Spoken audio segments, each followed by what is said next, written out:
اسلام سے نہ بھاگو، راہ خدا یہی ہے۔ اے سونے والوں جاگو، شمس الضحیٰ یہی ہے۔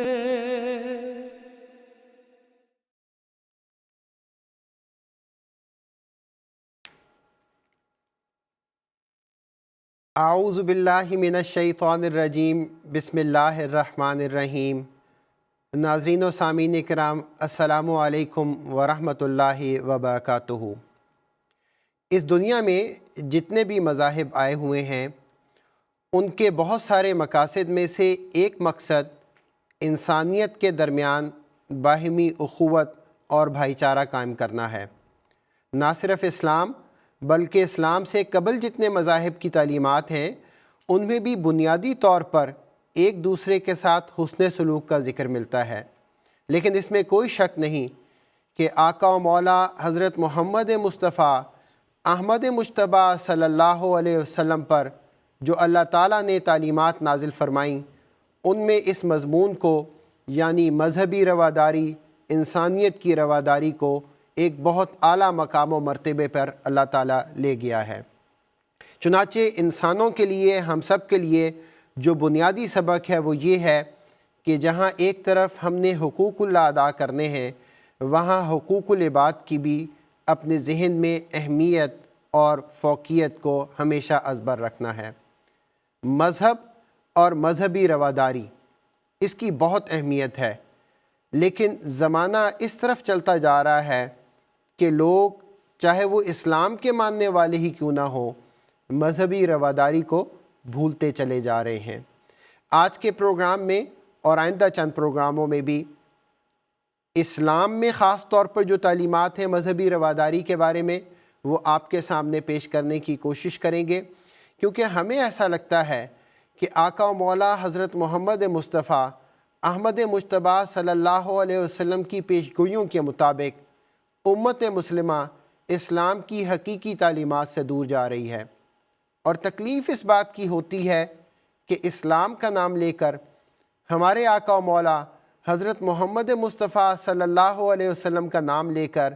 جب مذہبی رواداری کے خلاف کام کیے جاتے ہیں، تو ہمارا یہ فرض بنتا ہے اور ہماری ذمہ داری بنتی ہے کہ ہم امت مسلمہ کو اور تمام عالم کو یہ دکھائیں کہ اسلام کے نام پہ جو کوئی بھی ظلم و تشدد ہو رہا ہے، اس کا اسلام کی حقیقی تعلیمات سے کوئی تعلق نہیں ہے۔ ناظرین کرام، یہ پروگرام راہ ہدا ہے جو آج 11 فروری سن 2023 ہفتے کے روز GMT وقت کے مطابق شام 4:30 بجے MTA انٹرنیشنل کے لنڈن اسٹوڈیو سے پیش کیا جا رہا ہے۔ ہمارا موضوع مذہبی رواداری ہے، لیکن کیونکہ یہ پروگرام خاص طور پہ جماعت احمدیہ مسلمہ کے عقائد کے بارے میں ہے، اس لیے ہمارے دیکھنے اور سننے والوں کے لیے یہ پلیٹ فارم موجود ہے۔ آپ کے ذہن میں کوئی بھی سوال ہو، یہاں ضرور پیش کریں۔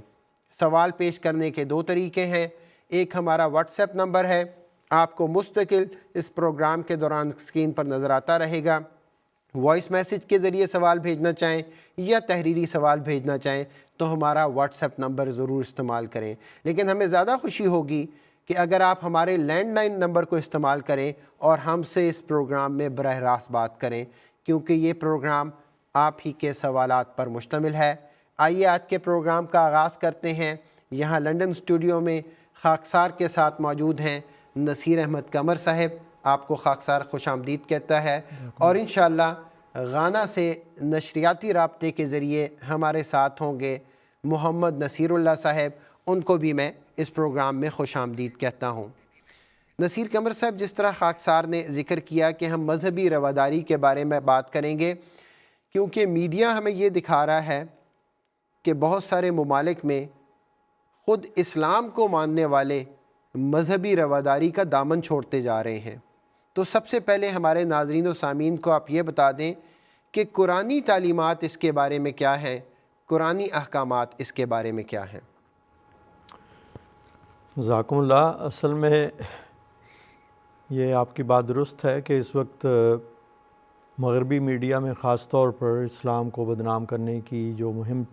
ایک لمبے عرصے سے چل رہی ہے، اس میں وہ مسلمانوں کے طرز عمل کو ہی بنیاد بنا کر اور اسے ہی گویا اسلام اور قرآن کی طرف منسوب کر کے اس کی بنیاد پر حملے کرتے ہیں.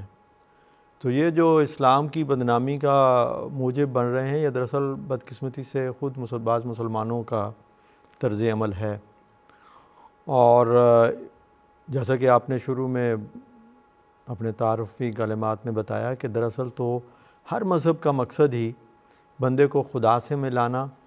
اور باہمی طور پر انسانوں کے حقوق کی ادائیگی کی طرف توجہ دلانا اور محبت اور پیار کو فروغ دینا، یہی اصل بنیادی مذہبی تعلیم ہوتی ہے. اور مذہب کی جو سچا مذہب ہے، جیسے وہ کہتے ہیں کہ مذہب نہیں سکھاتا آپس میں بیر رکھنا، تو حقیقت یہ ہے کہ وہ لوگ جو اس بنیادی اصول کے خلاف چلتے ہیں کہ دعویٰ تو وہ یہ کرتے ہیں کہ ہم خدا کی طرف سے آئے ہوئے مذہب کو ماننے والے ہیں یا ہمارا مذہب سچا ہے، اور دوسری طرف وہ خدا ہی کی مخلوق میں تفریق پیدا کرتے ہیں، منافرتیں پیدا کرتے ہیں، بجائے محبتوں کو فروغ دینے کے ایک دوسرے کے خلاف دشمنی کو بھڑکاتے ہیں. تو وہ مذہب کے بنیادی مقصد کے خلاف چل رہے ہیں، اور اس سے اس مذہب کے پہ حرف نہیں آتا بلکہ ان لوگوں پہ حرف آتا ہے جو اس مذہب کی طرف منسوب ہوتے ہیں. باقی یہ کہ اس وقت باقی جو اسلام کے علاوہ دوسرے مذاہب ہیں، ان کی تعلیمات میں بھی وقت کے ساتھ ساتھ بہت سارے بگاڑ آ گئے، اور قرآن مجید نے اس کی نشاندہی بھی فرمائی. لیکن قرآن کریم کے متعلق اللہ تعالیٰ کا یہ وعدہ ہے جو اس نے تعلیم اس میں بیان فرمائی ہے اس کی وہ خود حفاظت فرمائے گا. لفظی حفاظت بھی اسی کی طرف سے ہے اور معنوی حفاظت کا نظام بھی اسی کا قائم کردہ ہے. چنانچہ آج اگر آپ دیکھیں تو ساری دنیا میں اسلام کی عالمی امن کی جو تعلیم ہے اس کو دوسرے مسلمان بھی بعض اوقات پیش کرتے ہیں، بعض مسلمان اسکالرز اس کا ذکر کرتے ہیں، لیکن اس کے ساتھ عملی گواہی ان کی نہیں ہوتی. آپ جائزہ لیں تو معلوم ہوگا کہ ساری دنیا میں اس وقت ایک جماعت احمدیہ مسلمہ ہے جو حضرت مسیح موعود علیہ السلام کی آمد اور آپ کے پر ایمان اور آپ کے بعد قائم ہونے والی خلافت حقہ سے وابستہ ہے. صرف وہی ایک جماعت ہے جو عملی طور پر 125 سال سے زائد عرصے سے اس بات پر گواہی دے رہی ہے کہ اسلامی تعلیم جو ہے وہ عالمی امن کی علمبردار ہے. اور دنیا میں 200 سے زائد ممالک میں اس جماعت کے پھیلے ہوئے ہونے کے باوجود کہیں آپ یہ نہیں پائیں گے کہ جماعت کی طرف سے کبھی دنیا میں کسی قسم کے فتنہ و فساد کی کوئی حرکت صادر ہوئی ہو، یا مسلمانوں میں منافرت پیدا کی گئی ہو، یا مسلمانوں اور دوسرے مذاہب کے درمیان منافرت پیدا کی جائے، بلکہ ہمیشہ امن اور صلح اور محبت اور رواداری کو ہی فروغ دیا گیا ہے اس جماعت کی طرف سے. اور یہ عملی گواہی ہے ہمارے پاس. اور اس کی وجہ یہ ہے جیسا کہ میں نے ذکر کیا کہ اللہ تعالیٰ نے قرآن کریم کی تعلیم کی حفاظت کا وعدہ فرمایا تھا. بہت سارے لوگ جو ہیں وہ حضرت صلی اللہ علیہ وسلم کی اس پیشگوئی کے مطابق وہ قرآن پڑھیں گے تو صحیح، لیکن ان کے حلق سے نیچے نہیں اترے گا. وہ قرآنی تعلیمات کو بھول گئے. ابھی کل ہی حضور ایدُ اللہ نے بھی خطبے میں اس مضمون کا ذکر فرمایا. لیکن اللہ تعالیٰ نے اس تعلیم کی حفاظت کے لیے، اس کی فضیلت کو ظاہر کرنے کے لیے اس زمانے میں حضرت مسیح موعود علیہ السلام کو بھیجا، اور آپ کے بعد خلافت حقہ اسلامی احمدیہ جو ہے وہ اسی جھنڈے کو سر بلند کیے ہوئے ہے اور ساری دنیا میں قرآن کریم کی تعلیم کی فضیلت کو ظاہر بھی کر رہی ہے اور اپنے عملی نمونوں سے اس کو ثابت بھی کر رہی ہے. کیونکہ قرآن کریم میں ابتداء سے ہی اگر آپ پڑھیں تو میں ایک مختصر رنگ میں اور عمومی طور پر اس کا ذکر کروں گا کہ الحمدللہ رب العالمین سے آغاز ہوتا ہے. جس اللہ کا تصور اسلام میں پیش کیا گیا ہے وہ رب العالمین ہے، تمام جہانوں کا رب ہے، جس میں انسان ایک عالم ہے، اور ان میں کالے بھی ہیں، گورے بھی ہیں، مختلف رنگوں کے ہیں، مختلف نسلوں کے ہیں، چھوٹے ہیں، بڑے ہیں، امیر ہیں، غریب ہیں. وہ ان سب کا رب ہے۔ جب ہمیں یہ تعلیم دی گئی کہ ہمارا اللہ رب العالمین ہے، مسلمانوں کو یہ سکھایا گیا، تو یہ اس ایمان کے خلاف ہوگی یہ بات کہ ہم اس خدا کی مخلوق کے درمیان کسی قسم کی منافرتیں پیدا کریں یا کسی قسم کے امتیازات برتیں۔ چنانچہ اسی پہلو سے قرآن کریم میں اگر آپ نظر دوڑائیں تو بہت ساری جگہوں پہ یہ تعلیم دی گئی ہے کہ تم سب جو ہیں وہ یا ایھا الناس انا خلقناکم من ذکر و انثی وجعلناکم شعوبا وقبائل لتعارفوا، کہ یہ جو مختلف گروہ اور قومیں اور نسلیں ہیں، اس کا مطلب یہ نہیں کہ آپ ایک دوسرے پہ بڑائی اختیار کریں یا اپنے آپ کو بڑا سمجھیں، دوسرے کو حقیر سمجھیں۔ ان اکرمکم عند اللہ اتقاکم، تو معیار ہی اور دیا کہ معزز وہ ہے جو اللہ کے ہاں تقوی اختیار کرنے والا ہے۔ تو یہ تعلیم دے کے اللہ تعالیٰ نے امن کی بنیاد رکھی، کیونکہ بہت سارے فسادوں کی جڑ یہی ہوتی ہے کہ جب کوئی شخص اپنے آپ کو بڑا سمجھتا ہے اور دوسرے کو حقیر سمجھتا ہے۔ پھر ہمیں جو اللہ تعالیٰ نے نبی بھی عطا فرمایا، یعنی حضرت اقدس محمد مصطفیٰ صلی اللہ علیہ وسلم، ان کے متعلق قرآن کریم میں ہمیں یہ بتایا کہ آپ کافۃ للناس ہیں، صرف عربوں کے لیے نہیں ہے۔ آپ کا ظہور تو عرب میں ہوا، لیکن آپ تمام بنی نوع انسان کے لیے۔ اور رسول اللہ صلی اللہ علیہ وسلم کی زندگی اس پر گواہ ہے، آگے اس کا ذکر آئے گا اسی مجلس میں سوال و جواب کے دوران، کہ کس طرح یہاں حضرت صلی اللہ علیہ وسلم نے اس پہلو سے، اور پھر آپ کو اللہ تعالیٰ نے فرمایا کہ رحمت للعالمین ہے۔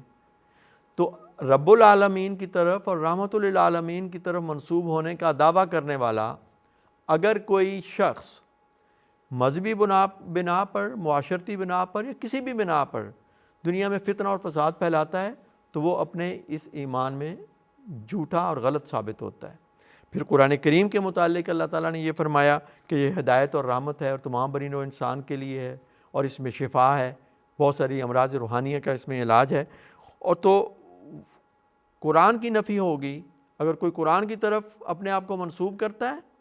اور پھر قرآنی تعلیمات کے برخلاف دنیا میں کسی بھی رنگ میں فتنہ اور فساد کو پھیلاتا یا شر کو ہوا دیتا ہے۔ پھر قرآن کریم نے بڑی وضاحت سے یہ فرمایا کہ کنتم خیر امت اخرجت للناس،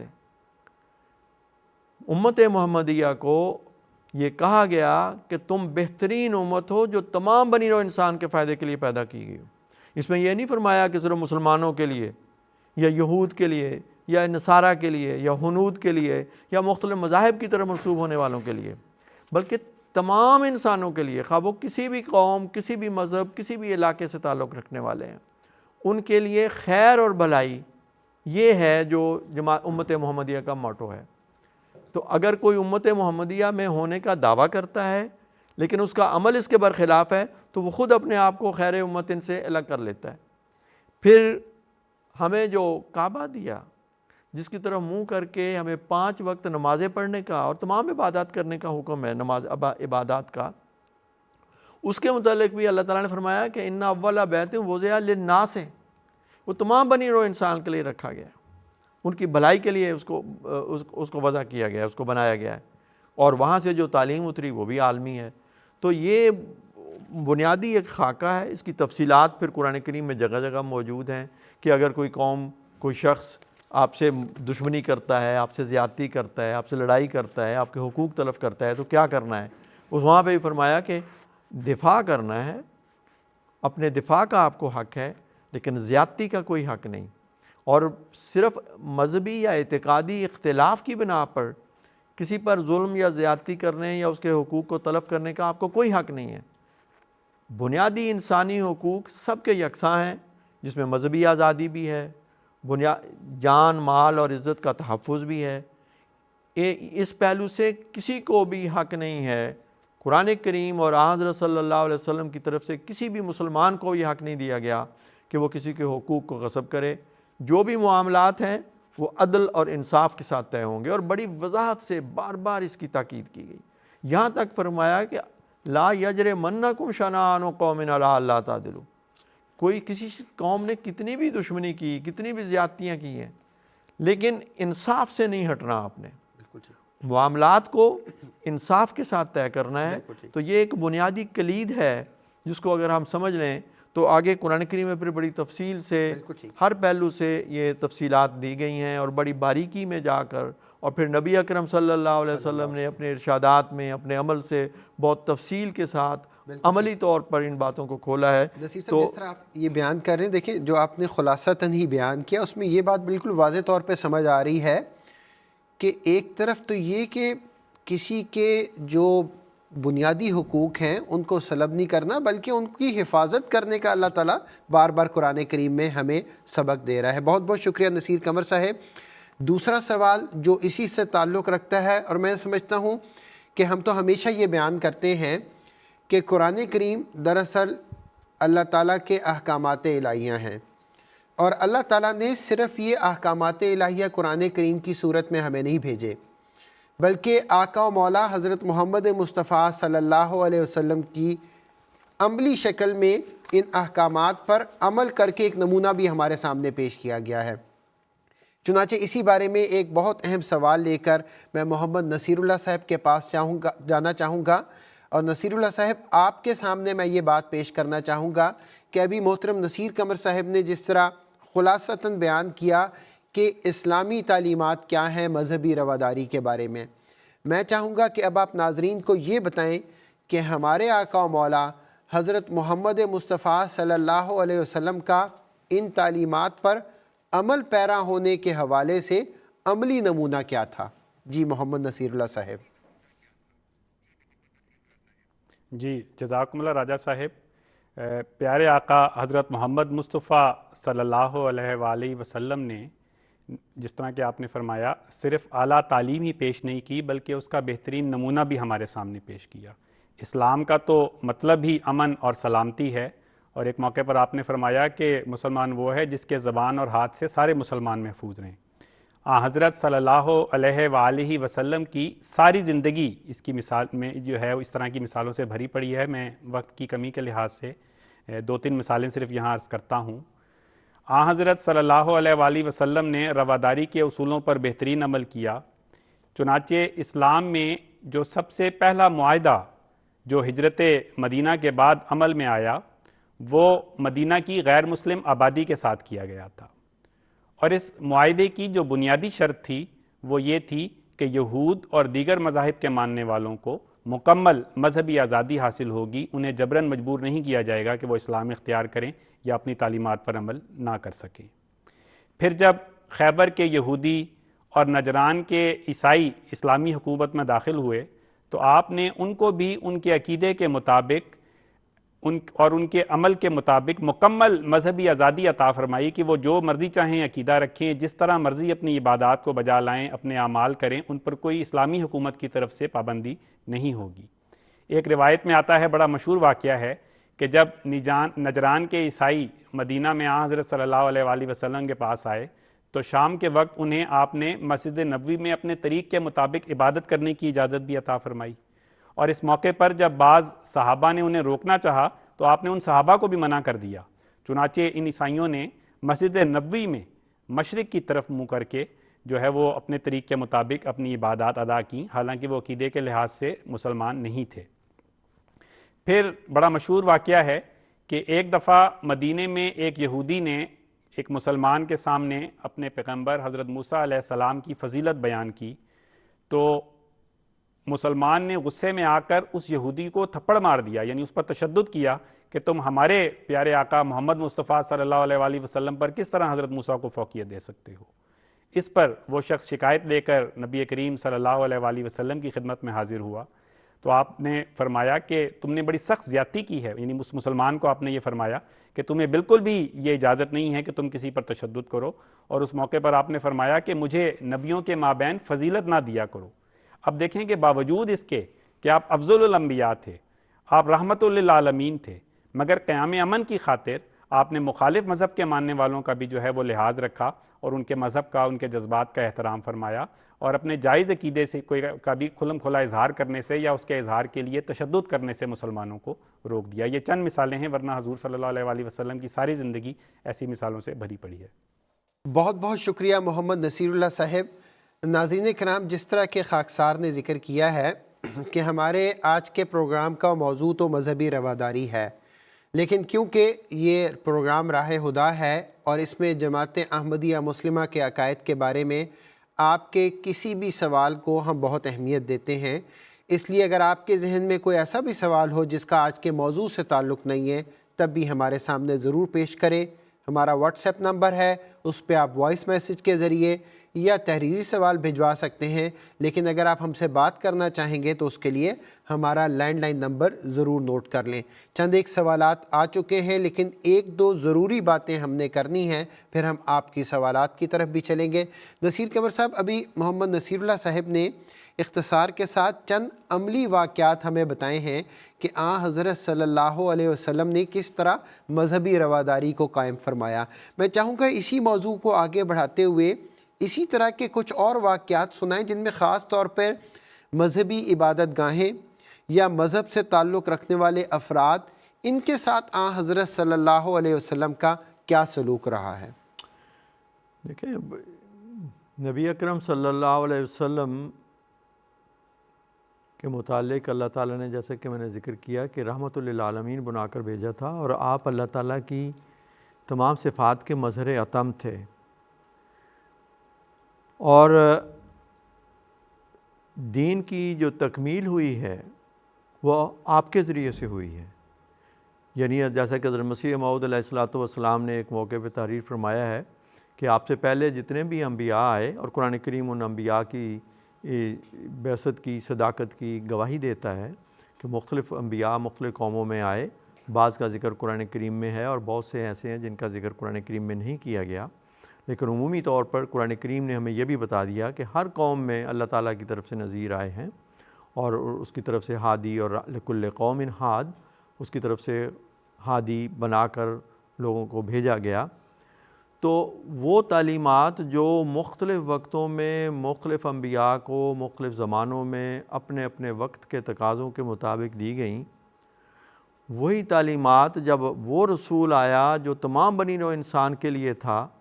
اور تمام آئندہ زمانوں کے لیے تھا، تو وہی تعلیمات نہایت اعلیٰ اور عرفہ اور اکمل طور پر حضرت اقدس محمد مصطفیٰ صلی اللہ علیہ وسلم کو عطا کی گئیں۔ تو یہ کیسے ممکن تھا کہ نبی اکرم صلی اللہ علیہ وسلم کوئی ایسا عمل فرمائیں جس سے کسی بھی مذہب کے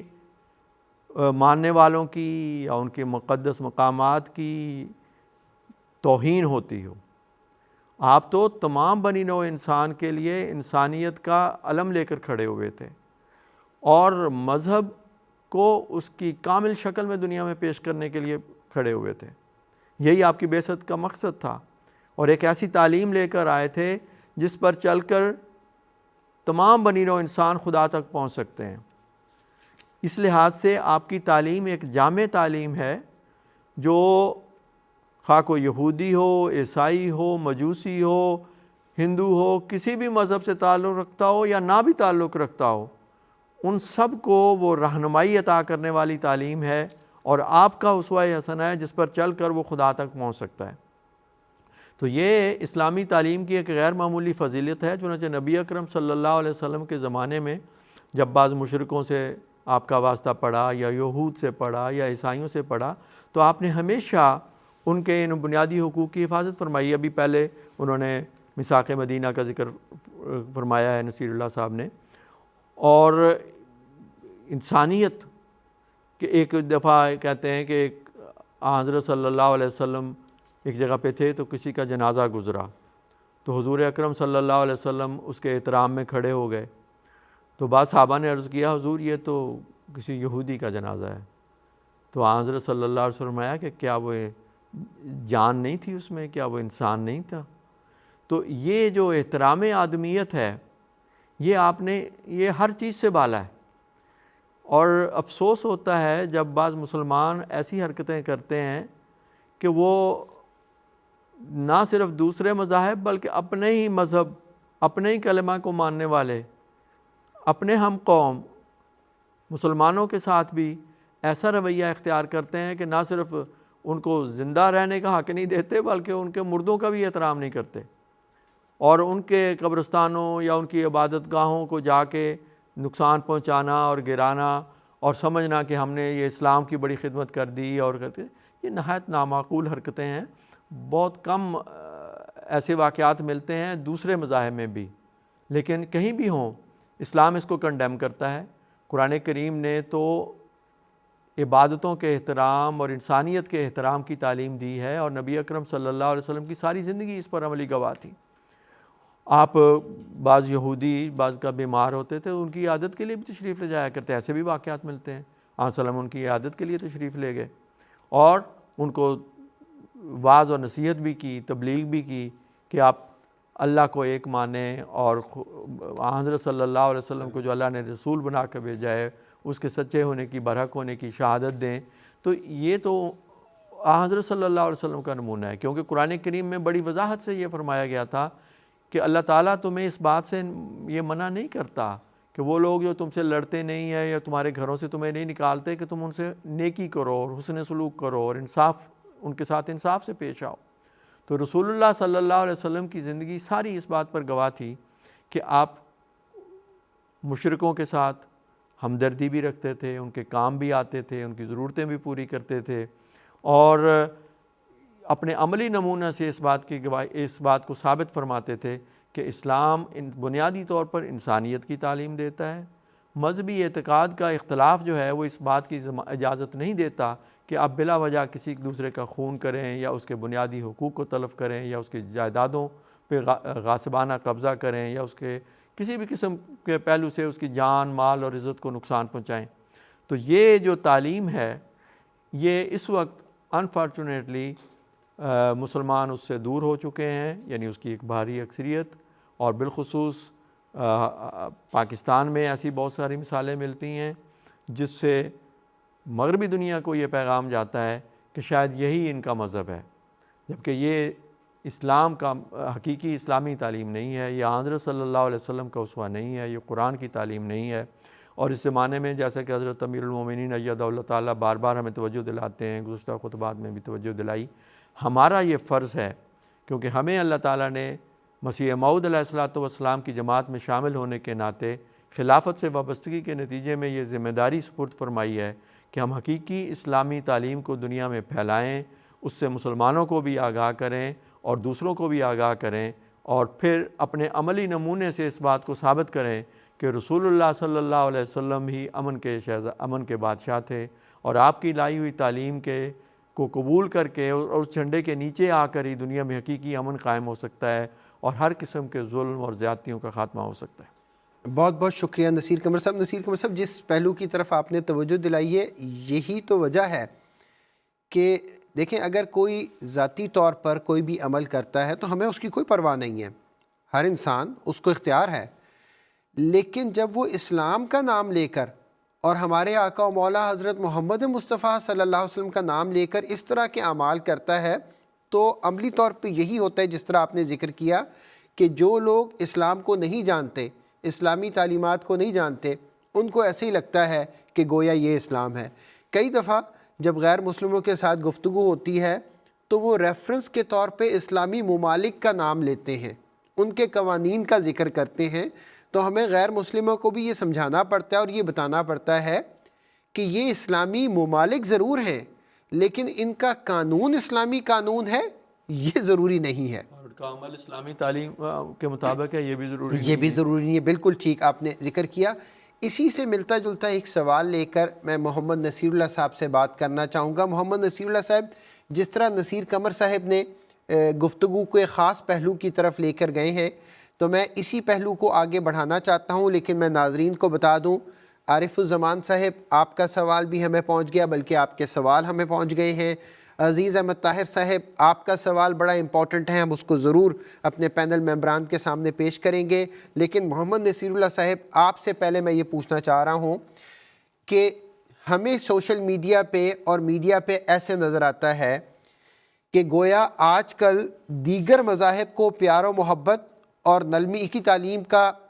پیروکار یا پیش کرنے والا بیان کیا جاتا ہے، جبکہ اس کے مقابل پر اسلام کو ایسے پیش کیا جاتا ہے گویا سختی کی تعلیمات ہیں اور معمولی باتوں پہ سنگین قسم کی سزائیں اس میں دی جاتی ہیں، اور اس طرح ظاہر سی بات ہے دوسروں پر ایک نیگیٹو اثر پڑتا ہے۔ آپ ہمارے ناظرین کو بتائیں کہ اس بات کی حقیقت کیا ہے؟ جی، اگر ہم سابقہ مذاہب کی تاریخ پر نظر دوڑائیں تو ہمیں افراط اور تفریط دونوں طرح کا نمونہ نظر آتا ہے۔ کہیں بہت زیادہ سختی کی گئی ہے، مثلا ہندوازم میں ذات پات کا سسٹم رکھا گیا، نچلی ذات کے لوگوں کو عبادت گاہوں میں داخل ہونے سے روکا گیا، خدا کا کلام سننے پر سخت سزائیں دی گئیں، اور کہیں اس کے رد عمل کے طور پر یا اس کو ختم کرنے کی کوشش میں اہنسا یا اتنی زیادہ نرمی کی تعلیم دے دی گئی کہ چپل بھی نہیں پہننی کہ کہیں کوئی زمین پہ چلنے والا کیڑا مکوڑا اس سے ہلاک نہ ہو جائے۔ اگر ہم موجودہ جو زمانے کے مذاہب کے لحاظ سے عیسائیت یہودیت کو دیکھیں تو پرانے عہد نامے میں یہودیت کی تعلیم میں ہمیں بہت زیادہ سختی کی تعلیم نظر آتی ہے، اور اس کے مقابلے پر اناجیل میں بہت زیادہ نرمی کی تعلیم نظر آتی ہے، کیونکہ یہودیوں کے دل غلامی میں رہ کر سخت ہو گئے تھے، تو ان کو ابھارنے کے لیے، ان میں شجاعت پیدا کرنے کے لیے یہ تعلیم دی گئی۔ پھر حضرت مسیح نے ان کو پلٹا اور ان کے دلوں کو نرم کرنے کے لیے وہ تعلیم دی، نرمی کی۔ ان سب کے مقابل پر اگر ہم اسلامی تعلیم کو دیکھیں تو وہ اس افراط اور تفریط سے پاک ہے۔ فرمایا جزاء سیئۃ سیئۃ مثلھا فمن عفا واصلح فاجرہ الی اللہ، کہ برائی کا بدلہ بھی لیا جا سکتا ہے، اس کے بدلے میں اتنا ہی سزا دی جا سکتی ہے، لیکن معاف کرنے سے اگر اصلاح ہو جائے تو وہ بہتر ہے۔ جیسا کہ میں نے عرض کیا کہ مختلف مذاہب کی تاریخ پر نظر دوڑائیں تو سب مذاہب میں ہمیں ان کے ماننے والوں کی جانب سے ان کے مخالفین پر مظالم کا بھی بہت زیادہ ذکر ملتا ہے۔ پھر بائبل پر غور کریں تو مختلف اقوام پر جارحانہ حملے کر کے ان کے مردوں کو، عورتوں کو، دودھ پیتے بچوں کو، حتیٰ کہ جانوروں کو ہلاک کرنے کا ذکر ہے۔ عقیدے پر اسلام میں ہرگز کہیں عقیدے پر کسی قسم کی سزا نہیں دی گئی۔ بائبل میں مذہب بدلنے اور مشرکانہ خیالات رکھنے اور ان کا پرچار کرنے پر انتہائی سختی کے ساتھ قتل کی سزا کا حکم دیا گیا ہے۔ نہ صرف مجرموں کو، ان کی عورتوں کو، ان کے شیرخوار بچوں کو، جانوروں کو سنسار کرنے کا حکم ہے۔ دوسری اقوام پر جارحانہ حملے کر کے ان کے مردوں کو، شادی شدہ عورتوں کو قتل کرنے کا حکم ہے۔ شرک کرنے پر سخت سزائیں دی گئی ہیں۔ عبادت گاہ میں اگر کوئی دوسرا داخل ہو جائے تو اس پر مارنے کا حکم ہے۔ اب اس طرح کی بہت ساری تعلیمات ہمیں ملتی ہیں، میں نے صرف چند مثالیں پیش کی ہیں۔ ان کے مقابل پر اگر ہم قرآن کریم کا اور اسلامی تعلیم کا جائزہ لیں تو یہاں کسی قسم کی کوئی، نمبر ایک تو یہ، جیسے میں نے پہلے بھی عرض کیا، عقیدے پر سزا کا ذکر نہیں ملتا، مذہب اختیار کرنے پر کسی قسم کی سزا نہیں دی گئی، بلکہ لا اکراہ فی الدین فرمایا کہ دین میں کوئی جبر جائز نہیں ہے۔ پھر فرمایا فمن شاء فلیؤمن ومن شاء فلیکفر، کہ جو چاہے ایمان لائے، جو چاہے کفر کرے۔ مذہب اور عقیدہ اور اظہار رائے کی مکمل آزادی ہے۔ قرآن کریم میں صرف 3 جرائم پر سزاؤں کا ہمیں ذکر ملتا ہے۔ نمبر 1، اگر کوئی شخص قتل کرے تو اسے سزا دی جا سکتی ہے، لیکن اس میں بھی دیت کے ذریعے معاملہ حل کرنے کی گنجائش رکھی گئی ہے۔ پھر دوسری جگہ جنسی بے راہ روی پر سزا دینے کا ذکر ہے، وہ بھی صرف اس صورت میں اگر 4 گواہ موجود ہوں، اور اگر 4 گواہ موجود نہیں ہیں تو الزام لگانے والے کو سزا دینے کا ذکر ہے۔ اور پھر اسی طرح چوری پر سزا دینے یا ہاتھ کاٹنے کا ذکر ملتا ہے، اور اس میں بھی یہ گنجائش رکھی گئی ہے کہ عدالت میں جانے سے پہلے فریقین دیت کے ذریعے آپس میں معاملہ حل کر سکتے ہیں۔ اور یہ تمام سزائیں جو اسلام میں دی گئی ہیں وہ بھی صرف اسلامی نظام حکومت کے اندر دی گئی ہیں۔ کسی انڈیویجول مسلمان کو، گروہ کو ہرگز یہ اجازت نہیں ہے کہ وہ ان سزاؤں کو نافذ کرے۔ بہت بہت شکریہ نصیر اللہ صاحب، آپ نے دونوں طرف کے حوالے دے کر ہمارے ناظرین کے لیے بیان کر دیا ہے کہ وہ جس مذہب کو بظاہر ایسے پیش کیا جاتا ہے کہ بہت سختی پر مبنی یہ مذہب ہے، حقیقت اس کے بالکل برعکس ہے۔ جب ہم دیگر مذاہب کی ان کی کتب سے تعلیمات دیکھتے ہیں، خاص طور پہ ہم بائبل کا مطالعہ کرتے ہیں، اسی طرح اگر آپ ہندو مت کی کتب کا بھی مطالعہ کریں تو آپ کو ایسی ایسی باتیں نظر آئیں گی کہ جس میں انسانیت کے ساتھ بڑی سختی سے سلوک کیا گیا ہے۔ لیکن بہرحال یہ ایک الگ موضوع ہے جس کے بارے میں ہم آئندہ کبھی گفتگو کریں گے۔ نصیر قمر صاحب، عزیز احمد طاہر صاحب آپ سے ایک بہت ریلیونٹ سوال پوچھنا چاہتے ہیں۔ میں پورا سوال کوشش کرتا ہوں ان کے الفاظ میں آپ کے سامنے پیش کر دوں، آپ پھر اس کا جواب دے دیجئے گا۔ سب سے پہلے وہ بات یہ پوچھنا چاہتے ہیں، کیا مسجد کے مینارے بنانا صرف مسلمانوں کے ساتھ خاص ہے؟ مزید کہتے ہیں، اور کیا مسلمانوں کے علاوہ کسی اور کو اس کی اجازت نہیں ہے؟ اور مزید یہ پوچھنا چاہتے ہیں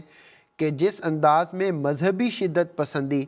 پاکستان میں ہے، کیا کسی دوسرے اسلامی ملک میں ہے؟ اس کا دیکھیں، جہاں تک مسجدوں کے لیے میناروں کا تعلق ہے تو دنیا میں سب سے محترم اور معزز مسجد مسجد حرام ہے۔ جسے ہم بیت اللہ بھی کہتے ہیں، خانہ کعبہ بھی کہتے ہیں، اس کا تو کوئی مینارہ نہیں ہے۔ اس کے بعد حضرت صلی اللہ علیہ وسلم کی مسجد نبوی ہے جو خود رسول اللہ صلی اللہ علیہ وسلم نے بنائی، اس کا کوئی مینارہ نہیں تھا، سادہ کھجور کی ٹہنیوں کی چھت ڈالی ہوئی تھی اس پہ، تو ان کا تو کوئی مینارہ نہیں تھا۔ تو یہ کہاں سے آ گیا؟ یہ بعد میں طرز تعمیر ہے جو مختلف لوگوں سے نے اپنایا، اور اس کی وجہ یہ بنی کہ مسلمانوں نے 5 وقت اذان دینی ہوتی ہے، اذان کے ذریعے لوگوں کو بلانا ہے، تو اس بات کی ضرورت تھی کہ مؤذن کسی اونچی جگہ پہ کھڑا ہو جہاں سے اس کی آواز دور دور تک پہنچے۔ چنانچہ مسجد نبوی کی چھت پر کھڑے ہو کر اذان دی جاتی تھی تاکہ دور تک آواز پہنچ جائے اور لوگوں کو نماز کے لیے بلایا جائے۔ پھر رفتہ رفتہ یہ باتیں سامنے آئیں کہ اگر اس کے لیے ایک منارہ بنا لیا جائے، ایک اونچی جگہ تعمیر کر لی جائے، کچھ چبوترا بنا دیا جائے جس کے اوپر کھڑا ہو کے اذان دی جائے تو یہ زیادہ بہتر ہے۔ تو اس طرح سے رفتہ رفتہ مسلمانوں کے فن تعمیر میں یہ مختلف طرز تعمیر داخل ہوئے اور مسجدوں کے ساتھ مینارے بنائے جانے لگے۔ لیکن یہ صرف مذہبی عبادت گاہوں کے لیے صرف مسلمانوں کے ساتھ مخصوص نہیں ہے، دوسرے لوگ مذاہب میں بھی ہے، اور وہ ایک قسم کی ڈسٹنکشن ہوتی تھی کہ دور سے لوگوں کو نظر آ جائے کہ یہاں پہ ان کی عبادت گاہ ہے، یہ چرچ ہے یا مندر ہے یا مسجد ہے۔ تو جب مینارے ہم کسی جگہ کے دیکھتے ہیں مسجد کے، تو دور سے لوگوں کو اندازہ ہو جاتا ہے کہ مسجد کہاں پہ ہے، اور وہ لوگ اس ڈائریکشن میں جا سکتے ہیں تاکہ وہاں جا کے وہ مسجد میں باجماعت نمازت قائم کر سکیں، عبادت کر سکیں۔ تو اس کا بنیادی طور پر مسجد کا میناروں کے ساتھ کوئی تعلق نہیں ہے، یہ ضرورت اور حالات اور تقاضوں کے مطابق آہستہ آہستہ یہ بنائے جانے لگے، اور مجھے جو سمجھ آتی ہے اس کی بنیادی غرض یہی تھی، ایک تو آواز دور تک پہنچ جائے، اور دوسرے یہ کہ لوگوں کو دور سے نظر آ جائے۔ اگر آواز آ رہی ہے لیکن پتہ نہ چلے کہ مسجد کہاں پہ ہے تو انسان غلطی کھا سکتا ہے کہ آواز تو میں نے اذان کی سنی تھی لیکن مسجد ہے کہاں جہاں پہ جا کے میں نماز پڑھوں اور باجماعت نماز میں شامل ہوں۔ لیکن اگر مینارے ہوں تو دور سے انسان پہچان سکتا ہے اور اس جگہ پہ جا کے نماز میں شامل ہو سکتا ہے۔ یہ ایک حکمت سمجھ آتی ہے۔ لیکن جیسا کہ میں نے عرض کیا، رسول اللہ صلی اللہ علیہ وسلم نے جو مسجد بنائی جس کے برابر کی کوئی اور مسجد نہیں، آپ نے فرمایا کہ میری مسجد سب سے بہترین مسجد ہے، تو اس کا تو کوئی مینارہ نہیں تھا۔ تو یہ بعد میں حالات کے مطابق اور جو ڈیولپمنٹ ہوتی گئی، وسائل بڑھتے گئے، لوگوں نے سوچا اور انہوں نے ان مختلف اغراض کے پیش نظر ان میناروں کو بنایا، اور پھر وہ ایک ان عبادت گاہوں کی ایک پہچان سی بن گئی۔ لیکن یہ بھی صرف مسلمانوں سے خاص نہیں ہے، دوسرے مذاہب میں بھی اسی طرح ہی ہے۔ بلکہ حیرانی ہوتی ہے کہ پاکستان میں وہ ہماری احمدیہ جو مساجد ہیں ان کے میناروں کو گرا کے پتہ نہیں کیا سمجھتے ہیں کہ شاید اس سے جی وہ ہم نے بہت بڑا مارکہ مار لیا ہے۔ اس قسم کے مینارے اگر وہ پنجاب، ہندوستان کے پنجاب میں جائیں نا، تو سکھوں کے جو گردوارے ہیں وہ بڑی محنت سے، بڑی خوبصورتی سے انہوں نے گنبد اور اسی قسم کے محرابیں اور چھوٹے بڑے بے شمار مینارے بناتے ہیں وہ اپنے گردواروں پہ۔ وہ بلکہ بعض مسلمانوں کی مساجد سے زیادہ میناروں والی ہوتے ہیں۔ تو بجائے اس کے کہ اس کا احترام کیا جائے، آپ گراتے ہیں۔ اور عجیب افسوسناک بات یہ ہے کہ یعنی یہ حکومت کا فرض ہے کہ یہ ملک کسی بھی شخص کو یہ حق نہیں ہے کہ وہ کسی دوسرے کی ملکیت، اس کی جائیداد پہ جا کے دھاوا بولے اور اس کو گرائے یا اس کو منہدم کرے یا اس پہ کسی قسم کی کوئی اس کو ڈیمالش کرے۔ لیکن ہمارے ملک میں قانون خاموش ہے، چند لوگ اٹھتے ہیں اور ان سے دب جاتی ہے انتظامیہ بھی، اور وہ جا کے مسجد، اور وہ مساجد وہ جو بہت عرصے سے بنی ہوئی ہیں، یہ قانون تو انہوں نے بعد میں بنایا، اور اس قانون میں بھی میناروں کو گرانے کا کوئی ذکر نہیں ہے۔ بالکل ٹھیک۔ ہم کہتے ہیں کہ اگر آپ یہ سمجھتے ہیں کہ مینارے گرانے سے اسلام کی خدمت ہوتی ہے تو یہ آپ غلط بات کر رہے ہیں۔ اس سے میسج باہر کی دنیا کو کیا جا رہا ہے کہ یہاں پہ بھی آپ کو پتہ ہے یورپ میں مسلمانوں کی مساجد کے میناروں کے خلاف ایک مہم چلی، اور حضرت امیر المومنین ایدہ اللہ نے فرمایا کہ اگر تم یہ سمجھتے ہو کہ ان میناروں کے گرانے سے تمہاری ماحول میں امن آ جائے گا، دنیا میں امن سلامتی قائم ہو جائے گی، تمہارے معاشرتی امن آ جائے گا، مذہبی امن آ جائے گا، تو گرا دیں، ہمیں اسے ایک اعلیٰ مقصد کے لیے، اب گرانے ہیں تو گرا دیں، لیکن اس کا اس کے ساتھ تعلق کوئی نہیں ہے۔ لیکن ان کو جو شے ملی اور پھر اس پر پھر ہمارے ملکوں میں ہنگامے ہوئے کہ جی یہ کون ہوتے ہیں یورپ والے ہماری مساجد کے منارے گرانے والے، بھئی تمہارے عمل نے ان کو اس بات پہ شے دی ہے۔ تو یہ نہایت ہی افسوسناک اور تکلیف دہ صورتحال ہے۔ آج صرف جماعت احمدیہ ہے اور خلافت احمدیہ ہے جو اسلامی تعلیمات کو اس کے صحیح پراسپیکٹو میں پیش کرتی ہے، اور جب پیش کرتی ہے تو کوئی ذہی شعور آدمی جو ہے اس کا انکار نہیں کر سکتا اللہ کے فضل سے۔ لیکن بعض مسلمانوں کے، جس طرح وہ حضرت صلی اللہ علیہ وسلم نے فرمایا تھا امت کے بارے میں کہ یہ یہودیوں کی طرح ہو جائے گی، اس قسم کے یہودیانہ طرز عمل، یعنی انتہا پسندی کے اور شدت پسندی کے طرز عمل کی بنا پر اسلام بھی بدنام ہوتا ہے، غیروں کو بھی اسلام پر حملے کا موقع ملتا ہے، اور اس سے ہمیں تو کوئی فرق نہیں پڑتا۔ وہ اللہ کی نگاہ میں مجرم ٹھہرتے ہیں، قانون کی نگاہ میں مجرم ٹھہرتے ہیں۔ ہمارے اگر مینارے نہ بھی ہوں گے، اصل تو وہ اور مسجد نبوی جو رسول اللہ صلی اللہ علیہ وسلم بنائی تھی اس کے کوئی مینارے نہیں تھے، لیکن اس میں جو عبادت کرنے والے تھے ان کی عبادتیں خدا کو ایسی پسند آئیں کہ خدا نے ان کو رضی اللہ عنہم و رضوا عنہ کے لقب سے نوازا۔ وہ فی بیوت اذن اللہ ان ترفع و یذکر فی اسمہ کہہ دیا، بالکل ٹھیک، ان گھروں کو عزت دی گئی۔ بالکل ٹھیک۔ ہمیں کہتے ہیں مسجد نہ کہو، ہم کہتے ہیں بیت کہہ دیتے ہیں، بھئی بیت اللہ بھی تو ہے نا۔ نصیر صاحب، جس طرح آپ نے ذکر کیا ہے، یہ خاص طور پہ جو میناروں کا مضمون ہے، ایک تو تاریخی طور پہ بھی اگر اس کا مطالعہ کیا جائے تو ابتدائی اسلام میں ایسی کوئی چیز موجود نہیں تھی۔ لیکن دوسری بات جو اہمیت کی حامل ہے، جس کا آپ نے بھی ذکر کر دیا، دیکھیں آپ کو کسی سے اختلاف ہو سکتا ہے، اس کی باتوں سے اختلاف ہو سکتا ہے، اس کے طرز عمل سے اختلاف ہو سکتا ہے۔ اب اگر آپ دیکھیں کہ کوئی بھی شخص ایک مسلمان کی طرز کی ٹوپی پہننا شروع کر دے، اس کی طرح کا لباس پہننا شروع کر دے، اس کی طرح کی داڑھی رکھنا شروع کر دے، تو آپ یہ کس حد تک جا کے کیا کرنے کی کوشش کریں گے، جسے کہتے ہیں نا کہ عقل پہ پردے پڑ گئے ہیں، جو اللہ تعالیٰ قرآن کریم میں بھی ہمیں بتاتا ہے۔ تو بہت بہت شکریہ نصیر قمر صاحب۔ دوسرے یہ کہ دنیاوی لحاظ سے بھی دیکھیں، کسی نے پیٹنٹ نہیں کیا ہوا کہ منارے جو ہیں وہ مسلمانوں کے ہوں گے، دوسروں کے نہیں ہوں گے۔ اگر اسی بنا پر دوسرے ممالک میں مسجدوں کے منارے گرانے شروع کر دیے جائیں تو پھر ان کو تکلیف ہوتی ہے نا۔ آپ کے پاس کہاں سے، آپ نے یہ حق کہاں سے لیا کہ مسجد صرف مسلمانوں سے خاص ہے، منارے جو ہیں وہ صرف مسلمانوں کی مساجد سے خاص ہیں؟ کہ ایسا کوئی حق دنیا میں بھی دنیاوی قانون میں کسی جگہ موجود نہیں ہے کہ آرکیٹیکچرل ایک ہے مختلف شکلوں کے، پھر آپ کہیں گے کہ اس قسم کا منارہ یا اس قسم کا منارہ۔ مینارے، گنبد، یہ ایک طرز تعمیر ہے، مختلف قسم کے طرز تعمیر دنیا میں پائے جاتے ہیں۔ یہ بہت بعد میں آ کے، یعنی 20 سال بعد آ کے یہ مختلف قسم کے طرز تعمیر شروع ہوئے ہیں۔ ان کا مذہبی لحاظ سے کوئی تعلق نہیں ہے، نہ یہ کسی نے پیٹنٹ کروائے ہوئے ہیں، نہ اس کا اس کے ساتھ کوئی تعلق۔ بہت بہت شکریہ نصیر قمر صاحب۔ عزیز طاہر صاحب نے اس بات کا بھی ذکر کیا تھا کہ یہ جو شدت پسندی پاکستان میں، یہ اور ممالک میں بھی ہے، گاہے گاہے نظر آتی ہے، لیکن پاکستان میں جو ہے وہ بہت زیادہ نظر آ رہی ہے۔ ہمارے ریگولر سوال پوچھنے والے ہیں، لیکن ان کے سوالات بہت ریلیونٹ ہوتے ہیں، اور یقیناً ہمارے کئی اور بہنوں اور بھائیوں کا یہ سوال ہوتا ہے جو یہ پوچھ رہے ہوتے ہیں۔ عارف الزمان صاحب نے بنگلہ دیش سے کئی سوالات بھیجے ہیں، لیکن ان کا ایک سوال میں محمد نصیر اللہ صاحب کے سامنے پیش کرنا چاہوں گا۔ محمد نصیر اللہ صاحب، عارف الزمان صاحب یہ پوچھنا چاہتے ہیں کہ یہ جو قرآن کریم کی آیت ہے ان الدین عند اللہ الاسلام، اس کا کیا مطلب ہے؟ یعنی مجھے یوں لگا ہے کہ گویا وہ یہ پوچھنا چاہ رہے ہیں کہ ایک طرف اللہ تعالیٰ قرآن کریم میں فرما رہے ہیں ان الدین عند اللہ الاسلام، اور دوسری طرف مذہبی رواداری کی بات ہو رہی ہے، تو اس کی کیا بات ہے؟ تھوڑی وضاحت کر دیں ہمارے بھائی عارف الزمان صاحب کے لیے۔ جی، یہ سورہ آل عمران کی غالباً آیت نمبر 18 ہے، اور یہاں پر اسلام سے مراد فرما برداری یعنی سبمیشن ہے، اور مضمون یہ بیان ہو رہا ہے کہ جو اصل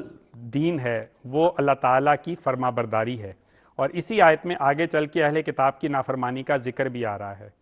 اور اسی سورہ آل عمران کو اگر کچھ مزید آگے پڑھا جائے تو ایک اور بہت خوبصورت مثال اسی لفظ کے ساتھ دی گئی ہے آیت نمبر 68 میں 68 میں، کہ ما کانا ابراہیم و یہودین ولا نصرانین ولیکن کانا حنیفا مسلمہ۔ اب حضرت ابراہیم کے بارے میں یہ کہا گیا ہے کہ نہ وہ یہودی تھے، نہ وہ نصرانی تھے، بلکہ وہ حنیفہ مسلمہ یعنی کامل فرما بردار تھے۔ اب حضرت ابراہیم تو حضرت صلی اللہ علیہ وآلہ وسلم جو دین اسلام لے کر آئے اس سے بہت پہلے تھے، تو اسی سورہ آل عمران میں یعنی ان کا مذہب بھی یہ بیان کیا گیا کہ وہ اللہ تعالیٰ کے حضور کامل فرما برداری کرنے والے تھے اور اسی تعلیم کا پرچار کرنے والے تھے۔ اور در حقیقت ہر وہ مذہب جو خدا تعالیٰ کی طرف سے آتا ہے اس کو ہم اس رنگ میں اسلام کہہ سکتے ہیں کہ وہ خدا تعالیٰ کی طرف لے کر جانے کا راستہ مہیا کرتا ہے اور وہ اللہ تعالیٰ کی فرما برداری کی طرف ہمیں رہنمائی کرتا ہے۔ بہت بہت شکریہ محمد نصیر اللہ صاحب۔ جس طرح نصیر اللہ صاحب نے اس آیت کی وضاحت ناظرین و سامعین کے سامنے پیش کر دی ہے، تو یہ بات بہت واضح ہے کہ اسلام جو ہے اس کی کاملیت اور اس کا اکمل ترین ہونا اپنی جگہ ایک مسلمہ حقیقت ہے، لیکن اس کے ساتھ ساتھ ہی اسلام بہرحال دیگر مذاہب سے حسن سلوک اور ان کے حقوق کے خیال رکھنے کی تعلیمات ہمیں دیتا ہے۔ نصیر قمر صاحب، سمیرہ صاحبہ مجھے نام بتایا جا رہا ہے، انڈیا سے انہوں نے سوال بھیجا ہے۔ انہوں نے ایک حوالہ بھیجا ہے، معین وہ حوالہ تو یہاں نہیں ہے لیکن مجھے سمجھ آ رہا ہے کہ کس حدیث کی طرف وہ حوالہ دے رہی ہیں، لیکن انہوں نے جو سوال پیش کیا وہ یوں ہے کہ صحیح بخاری کی جلد نمبر 5 کتاب نمبر 59 حدیث نمبر 700 کے مطابق محمد صلی اللہ علیہ وسلم کے بعد کوئی نبی نہیں آئے گا۔ غالباً حدیث جو لا نبی آبادی ہے یا کوئی اور اسی مضمون کی جو حدیث ہے اس کا شاید ذکر کر رہی ہوں، وہ کہتی ہیں کہ اس کی وضاحت کر دیں اور پھر یہ بھی بتائیں کہ اگر یہ حدیث موجود ہے تو حضرت مرزا غلام احمد قادیانی علیہ الصلوۃ والسلام کس طرح نبی ہو سکتے ہیں؟ دیکھیں، حضرت صلی اللہ علیہ وسلم کی طرف منسوب آپ نے ایک روایت کا ذکر فرمایا ہے، لیکن نبی اکرم صلی اللہ علیہ وسلم نے ہی جو دوسرے ارشادات فرمائے ہیں ان کو آپ بیان نہیں کر رہی۔ حضرت صلی اللہ علیہ وسلم خوب سمجھتے تھے کہ خاتم النبیین کا مفہوم کیا ہے۔ اگر اس کا یہی مطلب تھا کہ آپ کے بعد قیامت تک کسی قسم کا کوئی نبی نہیں آئے گا، تو پھر حضرت صلی اللہ علیہ وسلم نے ہی دوسرے مقامات پر آنے والے موعود کو نبی اللہ کیوں فرمایا؟ کیا نعوذ باللہ رسول اللہ صلی اللہ علیہ وسلم کے ارشادات میں تضاد ہے کہ ایک جگہ پہ تو آپ فرماتے ہیں کہ میرے بعد کوئی نبی نہیں، اور دوسری جگہ آپ فرماتے ہیں کہ یاتی نبی اللہ عیسیٰ، مسلم کی ایک حدیث ہے جس میں 4 دفعہ آنے والے موعود کو آپ نے نبی اللہ فرمایا۔ پھر حضرت صلی اللہ علیہ وسلم نے یہ بھی فرمایا کہ وہ جو آنے والا موعود مسیح اور مہدی ہے اس کی علامت، اس کا حلیہ،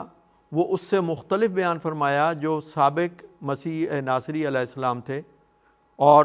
اس طرح آپ نے بتایا کہ جب میں آنے والے موعود مسیح کا ذکر کرتا ہوں جو مہدی بھی ہوگا تو اس کا حلیہ اس سے مختلف ہے، اور پھر آپ نے اس کے زمانے کی علامات بھی بیان فرمائیں۔ تو رسول اللہ صلی اللہ علیہ وسلم کے جو ارشادات ہیں ان کو آپ اس طرح پک اور چوز نہیں کر سکتے، آپ کو سارے ارشادات کو سامنے رکھنا ہوگا، قرآن کریم کی تمام آیات کو سامنے رکھنا ہوگا۔ پھر رسول اللہ صلی اللہ علیہ وسلم کے ارشادات میں کوئی تضاد نہیں ہو سکتا، اور آپ کے کسی ارشاد میں قرآن سے تو اختلاف کی گنجائش ہی کوئی نہیں، ہمیشہ وہ قرآن کریم کے مطابق ہوتا ہے۔ تو نبی اکرم صلی اللہ علیہ وسلم کے ایک بات کو لے لینا اور دوسری بات کا انکار کرنا یا اس کو چھپا دینا، یہ مومنانہ طرز عمل نہیں ہے۔ اگر آپ کو اس میں اختلاف نظر آتا ہے کہ ایک جگہ پہ آپ فرماتے ہیں کہ میرے بعد کوئی نبی نہیں، اور دوسری جگہ پر آپ آنے والے نبی کو، آنے والے شخص کو، ایک موعود کو نبی بھی قرار دیتے ہیں، تو پھر آپ کو اس کی تطبیق ڈھونڈنا ہوگی، کیونکہ رسول اللہ صلی اللہ علیہ وسلم کے ارشادات میں تضاد نہیں ہو سکتا۔ آپ کی ذات میں کسی قسم کی کوئی کجی نہیں تھی، آپ کامل موحد تھے، اصدق الصادقین تھے، اس لیے آپ کے ارشادات کو سمجھنے کی ضرورت ہے۔ حضرت اقدس مسیح موعود علیہ الصلوۃ والسلام نے، اور جو ہمارے سامنے علم کلام پیش فرمایا، اور جماعت احمدیہ جو اس کی تشریح کرتی ہے، وہ یہ ہے کہ جب آپ نے یہ بیان فرمایا کہ لا نبی آبادی، تو اس سے مراد یہ تھی کہ کوئی میرے بعد ایسا شخص نہیں آ سکتا جو میری اس تعلیم کو، جو قرآن کریم کی صورت میں مجھے عطا کی گئی ہے، منسوخ کرنے والا ہو، یا رسول اللہ صلی اللہ علیہ وسلم کے طرز عمل سے ہٹ کے کوئی تعلیم دنیا کے سامنے پیش کرنے والا ہو۔ یا آپ کے اسوہ سے ہٹ کر کوئی اسوہ پیش کرنے والا ہو۔ یہ ہے لا نبی آبادی۔ اسی لیے بہت سارے امت کے بزرگان نے بھی یہی کہا کہ مراد اس سے یہ ہے کہ کوئی ایسا شخص بطور نبی کے نہیں آ سکتا جو شریعت محمدیہ کو منسوخ کرنے والا ہو۔ بالکل ٹھیک۔ اور آپ مسیح موعود علیہ الصلوۃ والسلام نے یہ بتایا، اور جماعت احمدیہ یہ بات کہتی ہے کہ جس آنے والے موعود کو آپ نے نبی بیان فرمایا وہ آپ ہی کی اطاعت کے فیض سے، آپ ہی کی روحانی توجہ کے نتیجے میں اس مقام کو پانے والا تھا، اور وہ سرے منہ بھی قرآن سے اور قرآنی تعلیمات سے اور رسول اللہ صلی اللہ علیہ وسلم کے اسوے سے انحراف کرنے والا نہیں تھا۔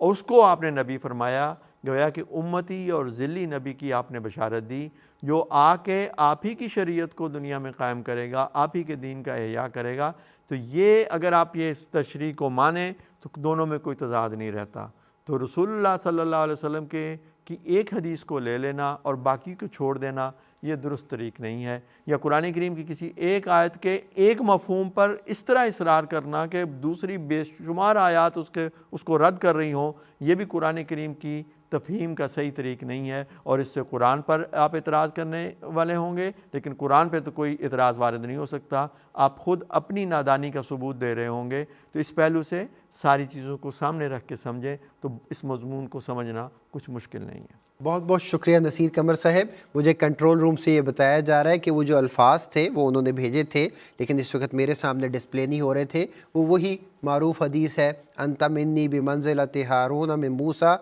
غیر انہ لا نبی بعدی۔ تو جس طرح میں نے ذکر کیا آپ نے ویسے ہی تفصیل کے ساتھ اس موضوع کو کھول کر بیان کر دیا ہے۔ مجھے امید ہے کہ ہماری بہن کو یہ بات سمجھ میں آ گئی ہوگی۔ اگلا سوال لے کر محمد نصیر اللہ صاحب کی طرف چلتے ہیں۔ یہ سوال ہمیں خان صاحب نے برطانیہ سے بھیجا ہے۔ وہ یہ پوچھنا چاہتے ہیں محمد نصیر اللہ صاحب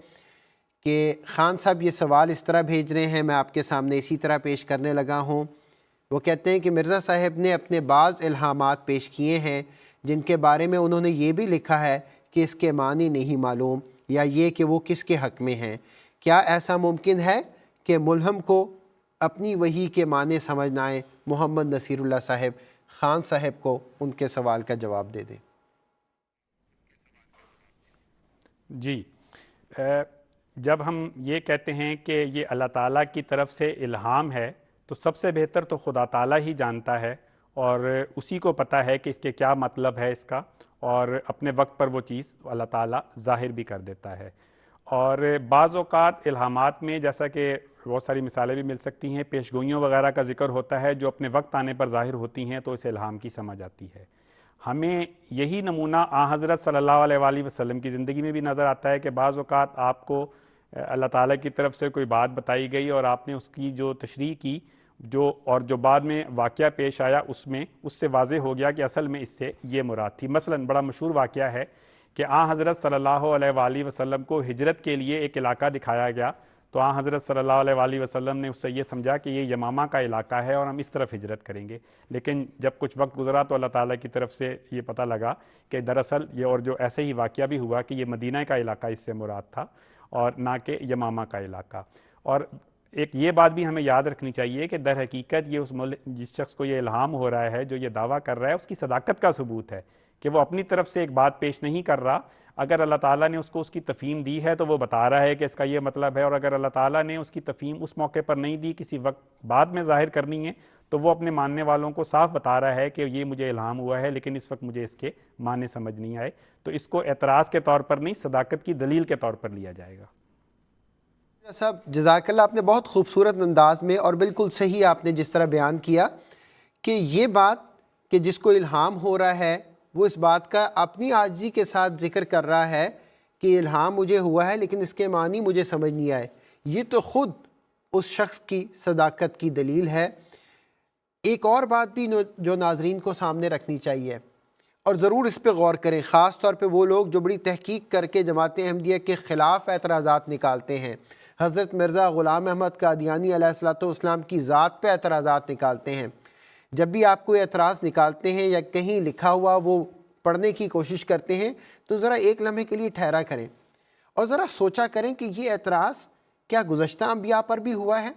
یہ اعتراض کہ حضرت صلی اللہ علیہ وسلم پر بھی ہوا ہے؟ جس طرح ابھی محمد نصیر اللہ صاحب نے بیان کیا یہ اعتراض تو خود حضرت صلی اللہ علیہ وسلم پر بھی ہوا ہے، جو آج جماعت احمدیہ کے مخالفین حضرت مرزا غلام احمد قادیانی علیہ الصلوۃ والسلام پر کر رہے ہیں۔ نصیر قمر صاحب، پروگرام کا وقت تو اپنے اختتام کو پہنچ رہا ہے، ایک مختصر بات میں چاہوں گا کہ آپ ناظرین کو ضرور بتا دیں۔ لوگ کہتے ہیں جدید دور ہے، مذہب کی طرف کوئی آنے کے لیے تیار ہی نہیں ہے، تو یہ مذہبی رواداری کے بارے میں آپ کیوں بات کر رہے ہیں؟ اس زمانے میں ہمیں کرنا کیا چاہیے عملی طور پر؟ دیکھیں، جدید دور کا کیا مطلب ہے؟ جدید دور جو ہے، جدید ایجادات تو مختلف ہیں، بظاہر انسانی سہولیات کے لیے بہت ساری میڈیکل کی فیلڈ میں، سائنس کے مختلف میدانوں میں بہت ساری ترقیات ہو گئی ہیں، لیکن اللہ تعالیٰ ہمیں قرآن کریم میں یہ بتاتا ہے، اور تمام مذاہب نے یہی بتایا کہ یہ جو دنیا ہے یہ متاع الحیات ہے، اس عارضی زندگی دنیا کا ایک وقتی ساز و سامان ہے۔ حقیقی جو زندگی ہے وہ بعد کی زندگی ہے، اور انسان کی زندگی کا مقصد اس دنیا میں یہی نہیں ہے کہ حیوانوں کی طرح کھایا پیا اور چلے گئے، بلکہ مقصد یہ ہے کہ اپنے خالق اور مالک کو پہچانا جائے، اس کے ساتھ تعلق قائم کیا جائے۔ تو یہ نہایت افسوسناک ہے، لیکن جب اس کی پہلے سے پیش گوئیاں تھیں کہ انسان جو ہے وہ خدا سے دور ہو جائیں گے، تو خدا کی طرف لانا یہی تو کام ہے۔ اسی لیے تو اللہ تعالیٰ نے مسیح موعود علیہ الصلوۃ والسلام کو بھیجا، تاکہ آپ ایمان کو دنیا میں قائم کریں، یعنی اس ایمان کو جو سچا ایمان اللہ پر انسان کا قائم ہوتا ہے، اور اس کے لیے ہی ہم خلافت احمدیہ کے ذریعے ساری دنیا میں مہمات جاری ہیں، اور اللہ کے فضل سے بڑی کامیابی سے یہ مہمات جاری ہیں۔ ہر سال لاکھوں لوگ ایمان کے زیور سے آراستہ ہوتے ہیں، اور وہ اللہ کو پہچانتے ہیں، اللہ سے دعاؤں کا قبولیت دعا اور دوسرے بہت سارے اس ایمان کے پھلوں کو وہ حاصل کرتے ہیں۔ تو یہ ایک جد و جہد ہے، جاری ہے، ایک سلسلہ ہے، اور اس کے لیے وہ جو نمونہ چاہیے، جو ایک جذبہ چاہیے، جو مالی قربانی کا، جو اپنے عملی نمونے کا، وہ خلافت احمدیہ کے ذریعے سے کوشش کی جا رہی ہے، اور اللہ کے فضل سے نہایت کامیابی سے یہ مہمت جاری ہیں، اور ہمارا یقین ہے، جیسا کہ وعدے ہیں، کہ وہ دن جلد آئے گا جب دنیا کی ایک بڑی بھاری اکثریت اپنے خالق کو پہچانے گی اور امن کے عافیت کے حصار میں داخل ہوگی۔ بہت بہت شکریہ نصیر قمر صاحب۔ اسی طرح محمد نصیر اللہ صاحب جو غانا سے ہمارے ساتھ تھے، ان کا بھی میں شکر گزار ہوں، اور ناظرین اکرام، میں آپ کا بہت بہت شکر گزار ہوں کہ آپ اس پروگرام میں اپنے سوالات بھیجتے ہیں جن پر مبنی یہ پروگرام ہوتا ہے۔ آخر میں ایک واقعہ خاص طور پہ ان لوگوں کے سامنے پیش کرنا چاہوں گا جو کسی بھی طرح حضرت صلی اللہ علیہ وسلم کا نام لے کر یا اسلام کا نام لے کر کسی بھی دوسرے انسان پر، اور خاص طور پہ کلمہ گو پہ، کسی بھی قسم کا ظلم و تشدد کرتے ہیں۔ یہ واقعہ انہیں یاد رکھنا چاہیے۔ روایات میں بیان کیا جاتا ہے، اور خاص طور پر حضرت اسامہ بن زید رضی اللہ عنہ یہ روایت بیان کرتے ہیں کہ ایک موقع پر ایک سریہ کے لیے، ایک جنگی مہم کے لیے آپ گئے، تو واقعہ کچھ یوں ہوا کہ انفرادی طور پر ایک شخص سے آپ کا گویا مقابلہ شروع ہو گیا، اور مقابلہ کیا تھا؟ وہ تو باقاعدہ جنگی کیفیت تھی، تو دونوں گویا ایک دوسرے کو جان سے مارنے کے لیے تیار کھڑے تھے۔ لیکن ہوا کچھ ایسا کہ اسامہ بن زید رضی اللہ عنہ کو کامیابی مل گئی، اور وہ اس دوسرے مخالف کو گرانے میں کامیاب ہو گئے۔ ابھی مارا نہیں تھا کہ اس گرے ہوئے شخص نے، جو چند لمحے قبل آپ کو قتل کرنے کے لیے تیار کھڑا تھا، اس نے لا الہ الا اللہ پڑھ دیا، لیکن حضرت اسامہ نے اس کو قتل کر دیا۔ اور جب بعد میں یہی بات حضرت صلی اللہ علیہ وسلم کے سامنے آپ نے بیان کی، تو حضرت صلی اللہ علیہ وسلم نے کسی بھی قسم کی خوشنودی کا اظہار نہیں کیا، بلکہ آپ صلی اللہ علیہ وسلم بار بار یہ فرماتے رہے، افلا شککت عن قلبہ، افلا شککت عن قلبہ، کیا تو نے اس کا سینہ چیر کے دیکھ لیا تھا کہ وہ واقعی دل سے لا الہ الا اللہ پڑھ رہا ہے کہ نہیں؟ جو بھی مخالفین احمدیت ہیں، اسلام کے نام پر احمدیوں پر کسی قسم کا ظلم کر رہے ہیں، وہ اس واقعے کو ضرور دیکھیں اور پڑھیں اور سنیں۔ قیامت والے دن وہ لوگ کیا جواب دیں گے؟ جماعت احمدیہ تو نہ صرف لا الہ الا اللہ بلکہ محمد رسول اللہ کا بھی ہر لمحہ اقرار کرنے والی ہے۔ اگلے پروگرام تک کے لیے اجازت دیجیے۔ السلام علیکم ورحمۃ اللہ وبرکاتہ۔ ہم تو رکھتے ہیں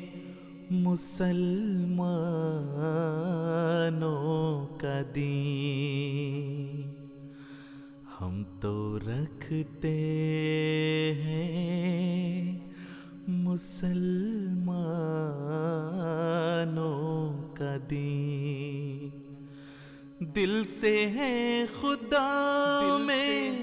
ختم المرسلین